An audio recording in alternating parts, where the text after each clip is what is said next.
everybody is now talking about we want out, either we want out of Nigeria or we want some Nigerians out of our territory. We want sovereignty, we want out of the union, we have to have this or we leave. We've never had this kind of clamor before. For as far as the North is concerned, we watch this, we worry, because we've been this road before. We know how dangerous it is. The North is not the custodian of Nigerian unity. We have played our role to keep this country together. We'll continue to play our role to keep this country together to the degree that it serves everybody's interest. We see a situation where people single out the North as the only target and the only obstacle to their desire to continue to be outside Nigeria or to be in Nigeria, and we reject that role. We have issues with Nigeria. We have very many problems with Nigeria. We would like to sit with other Nigerians to discuss them if they're willing to. But what you see is as we said in the statement, is the capitulation of responsible opinion. People who should say, when people like Sunday Igboho and irredentists from the southeastern part of the country, or even from the south, when people like that speak glibly about, oh, we want this republic, we want that republic, we don't want to be part of Nigeria. There are supposed to be Nigerians who know the implications of this kind of thing. They should speak up. But unfortunately, they've lost the political ground to minions and upstarts and adventurers. And frankly, to be honest with you, people who are no better than the thugs and the bandits that are terrorizing everybody in this country. Those people are now occupying the center stage. And they're speaking language that scares everybody, including the politicians who have abdicated their responsibilities. And now we're beginning to see politicians who are now aping these upstarts and these adventurers. And just see what is coming out of the Southwest now. This is supposed to be one of the most enlightened part of the country. Quite possibly the region with the biggest stake in the continuation of Nigeria.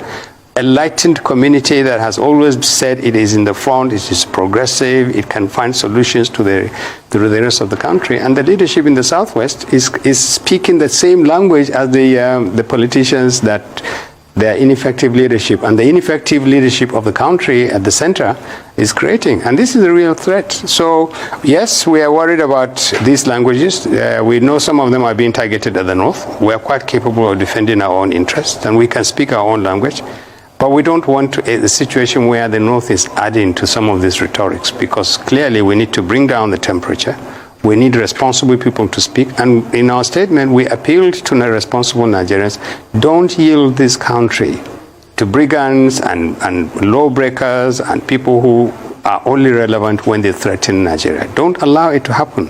But it appears as if we might have lost that battle. Well, Dr. Baba, it may not be true to say that, certain voices in the Southwest have not been speaking up. On this program, I've had to say, well, secession is a different thing from self-determination. While self-determination may be a legitimate thing within a federal context, when you talk about secession, that's an assault on the sovereignty of the country. And some illiterates have been attacking me on social media. And I also made a point here that there is no proof that there has been a referendum among, the people of the Southwest that they want to secede. However, that's another thing entirely. But what do you think of the whole idea of self-determination as different from secession? And then I don't think it's also right to make the North look like a victim, as you put it across. FUNAM, a group called the Fulani National Movement, they came out and they said they were responsible for the attack. While we have people like you who say, yes, Nigeria must remain the way it is, there are also other people, other forces. What is the Northern leadership itself doing to rein in such people who are perpetually, attacking and provoking that resistance to the North? Let me correct you, Doctor. First of all, we never said Nigeria must remain as it is. The North wants a different Nigeria. The North wants Nigeria to address its weaknesses, its challenges, its problems. Nobody is happy with the way Nigeria is. Our security is not working. Our economy is not working. The way we live with each other is not working. We do not want to keep Nigeria the way it is. It doesn't serve the North. In fact, we are greater victims of what Nigeria is today than any other part of the country. They may not believe this, but we are Northerners, we know the situation. That's one. Two, regarding the statement by a group called FUNA, I mean, my reaction would be, please find these people and bring them. In the name of God, find these people and bring them. Until you do that, it's, as far as we're concerned, there's words that are printed on a piece of paper and anybody can claim responsibility for that. But we would love these people to be arrested, to be paraded, and to be identified as Fulani, people who are genuinely said, yes, we're fighting. And find this Funa, whatever they are, and bring them. We do not want to protect any Fulani who is a criminal. Now, the third point you raise is all these distinctions about self-determination, secession, sovereignty. I was smiling on my way to your studio this morning when I saw a comment by someone from, I think from Ondo State, who say, no, we don't want secession, we want sovereignty for our people. I mean, the sad thing about this is that this is how low the debate has descended. It's very sad, and you have the Yoruba are supposed to be the most intellectually sophisticated community in this country, and you don't have anybody who will come out to actually say to people, be careful. This is not words that you just take from the streets and start bandying around.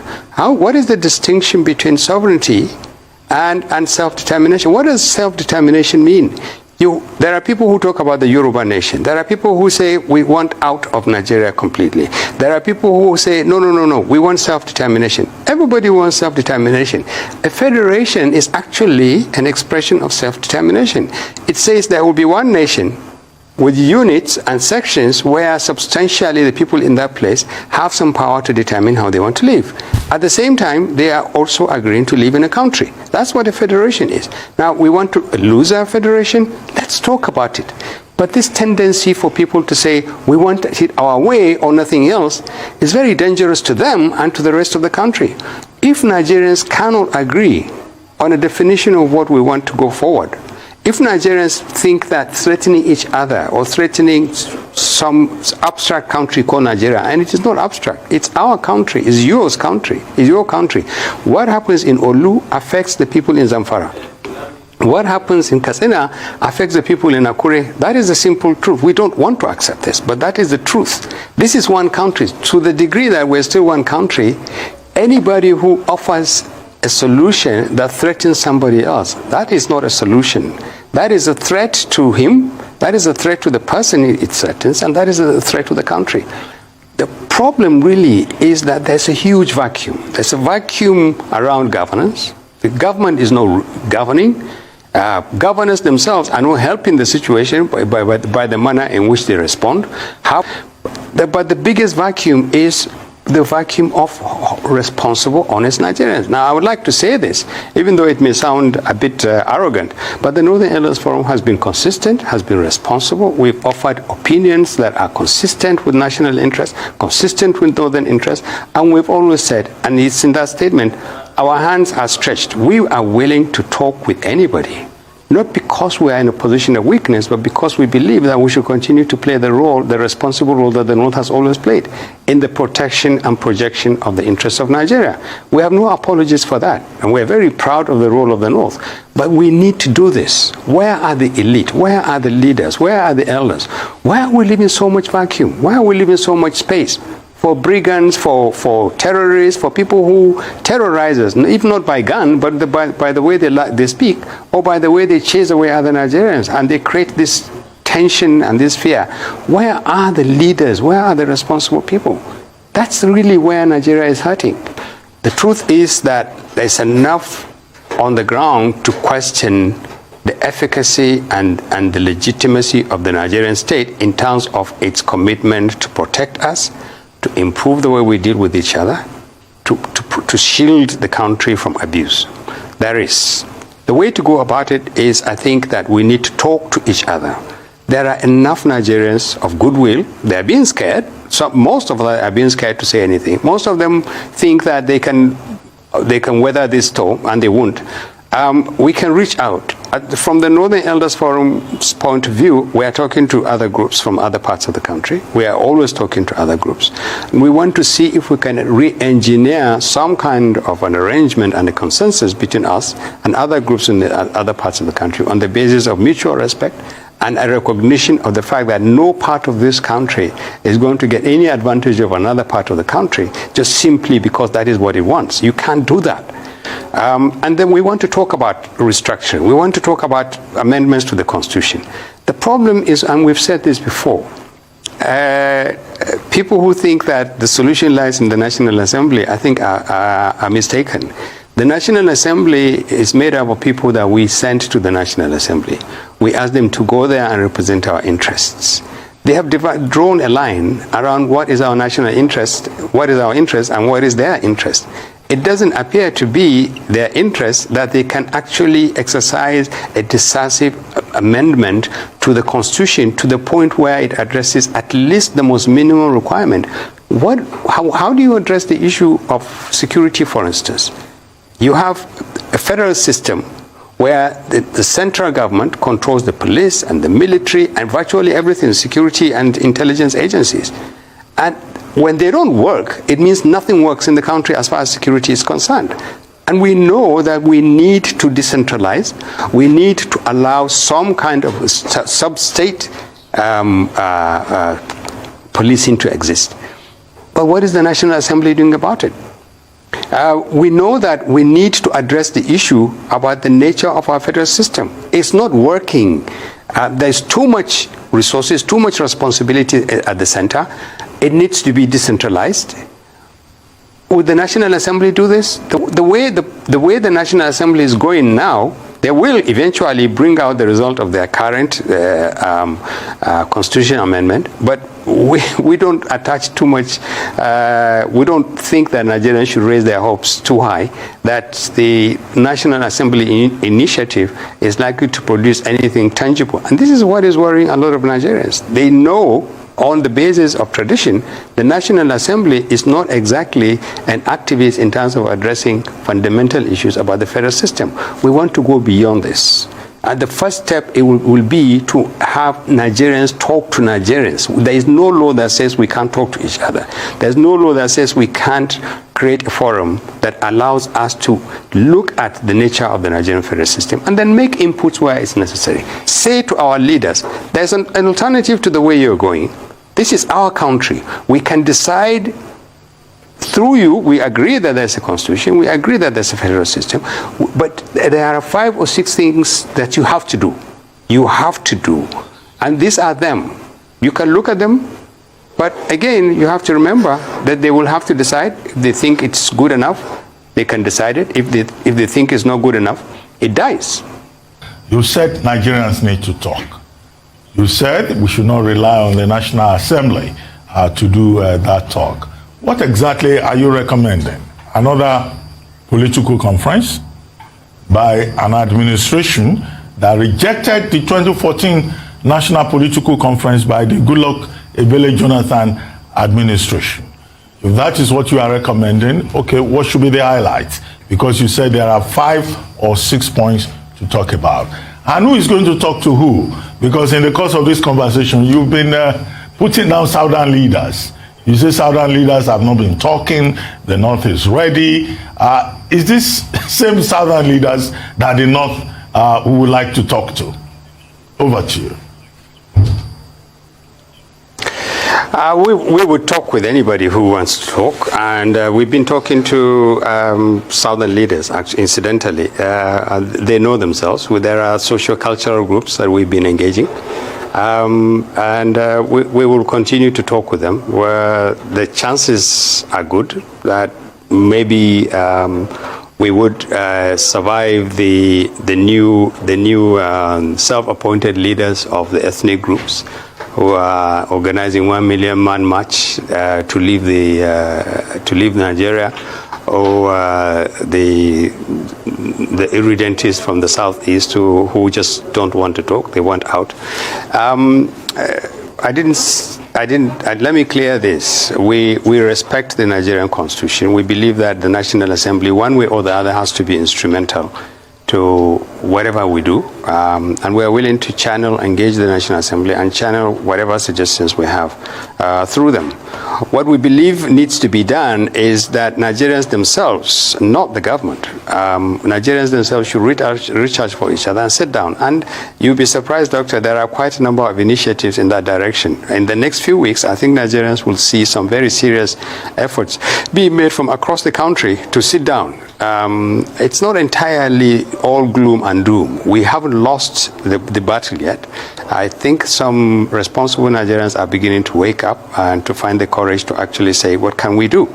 And it will be done.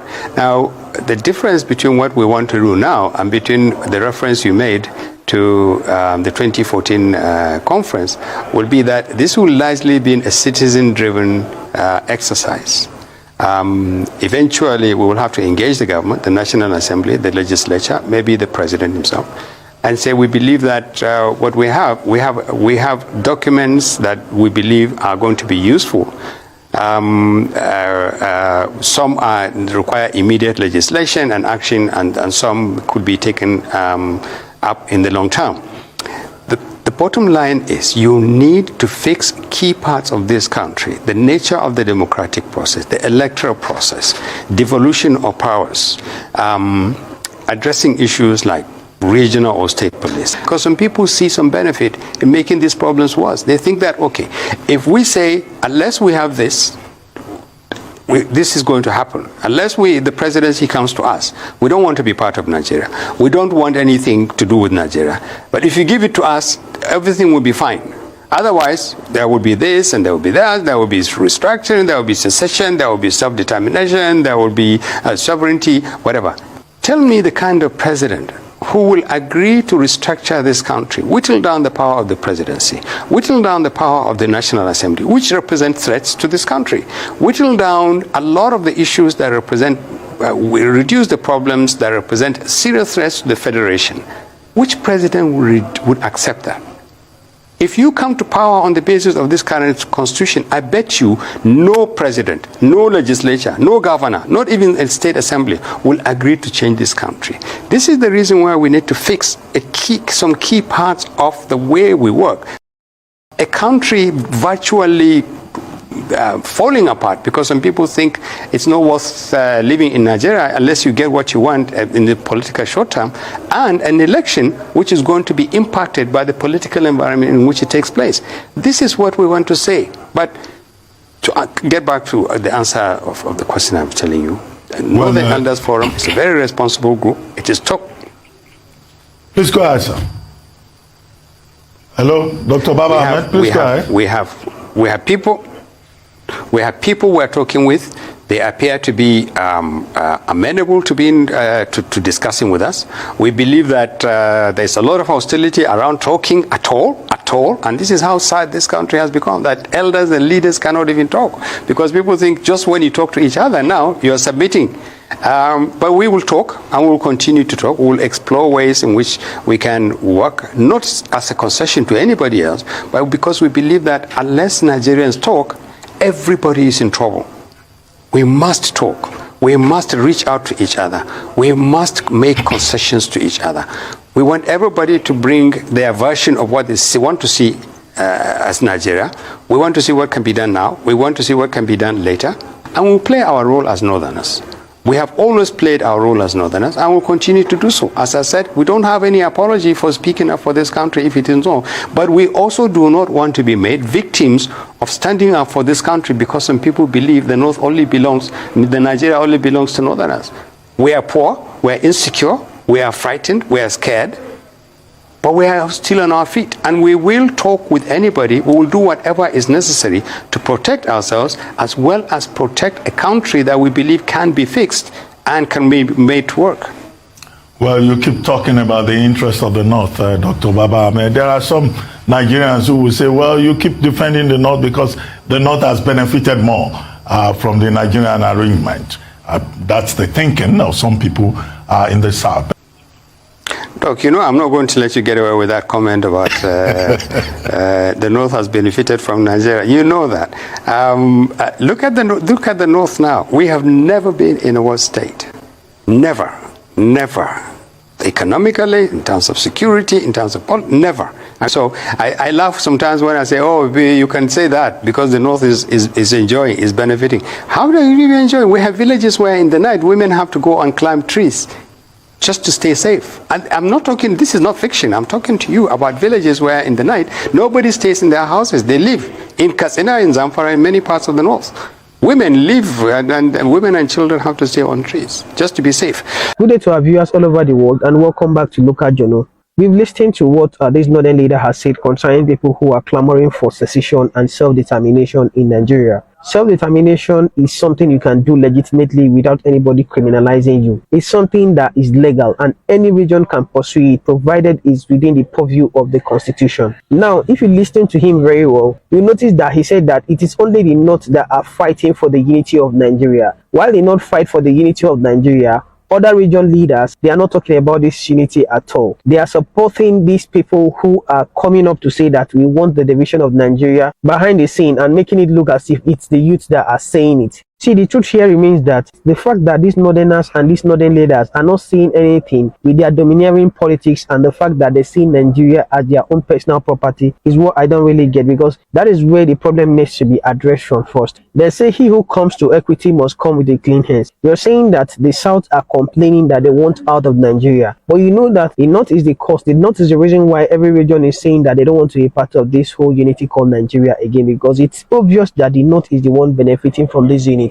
The North, at every slightest point of disagreement with the South, boast of their population and always boast that power can remain in the North as much as they feel because they have the population, and constitutionally it is backed because there is no arrangement or there is no constitutional arrangement that power rotation should be shuttled between the North and the South. But you see, the main reason why the North are interested in one Nigeria is nothing but because of the oil we have in the South. If the North had the advantage of oil in the South, by now Nigeria would have been divided. They wouldn't have hesitated to say divide Nigeria and we don't give a hoot. They are already feeling blown away and superior because they feel they have the population. So if they have the mineral resources to back up this population they are always claiming, I don't think they will remain in Nigeria today. So firstly, before we resolve these differences, let's admit that there is a problem. Let's admit that the North is shitting the South. Let's admit that until this problem is resolved, there is no way we can reach a consensus. And when we resolve this problem and injustice that is going on, then we can talk of coming together on a round table to discuss the future of Nigeria. As it stands at the moment, the future of Nigeria is very bleak.